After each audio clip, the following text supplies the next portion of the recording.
Exodus 18. Jethro's advice. And Jethro, the priest of Midian, Moses' father-in-law, heard of all that God had done for Moses and for Israel, his people, that the Lord had brought Israel out of Egypt. Then Jethro, Moses' father-in-law, took Zipporah, Moses' wife, after he had sent her back with her 2 sons, of whom the name of one was Gershom, for he said, I have been a stranger in a foreign land. And the name of the other was Elijah, for he said, the God of my father was my help, and delivered me from the sword of Pharaoh. And Jethro, Moses' father-in-law, came with his sons and his wife to Moses in the wilderness, where he was encamped at the mountain of God. Now he had said to Moses, I, your father-in-law Jethro, am coming to you with your wife and her 2 sons with her. So Moses went out to meet his father-in-law, bowed down and kissed him. And they asked each other about their well-being, and they went into the tent. And Moses told his father-in-law all that the Lord had done to Pharaoh and to the Egyptians for Israel's sake, all the hardship that had come upon them on the way, and how the Lord had delivered them. Then Jethro rejoiced for all the good which the Lord had done for Israel, whom he had delivered out of the hand of Egyptians. And Jethro said, Blessed be the Lord, who has delivered you out of the hand of the Egyptians and out of the hand of Pharaoh, and who has delivered the people from under the hand of the Egyptians. Now I know that the Lord is greater than all the gods, for in the very thing in which they behaved proudly, he was above them. Then Jethro, Moses' father-in-law, took a burnt offering and other sacrifices to offer to God. And Aaron came with all the elders of Israel to eat bread with Moses' father-in-law before God.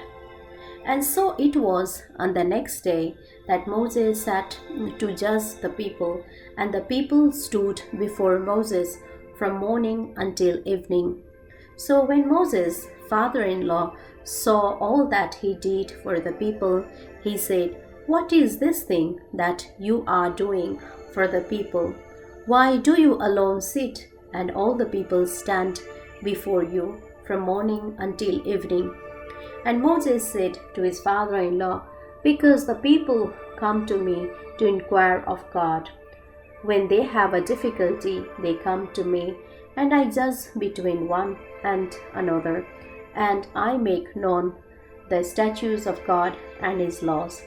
So Moses' father-in-law said to him, The thing that you do is not good. Both you and these people who are with you will surely wear yourself out. For this thing is too much for you. You are not able to perform it by yourself. Listen now to my voice. I will give you counsel, and God will be with you. Stand before God for the people, so that you may bring the difficulties to God.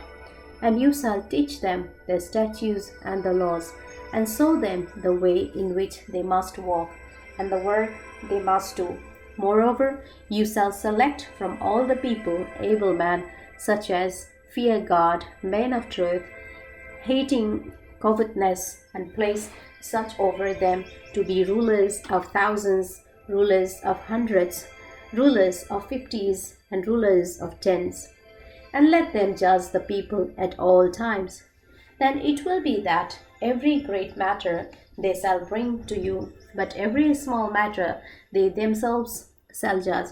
So it will be easier for you, for they will bear the burden with you.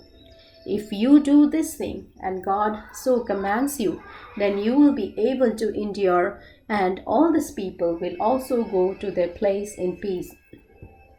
So Moses heeded the voice of his father-in-law and did all that he had said.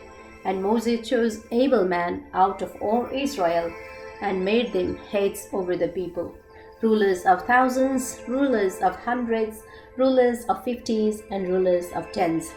So they judged the people at all times. The hard cases they brought to Moses, but they judged every small case themselves.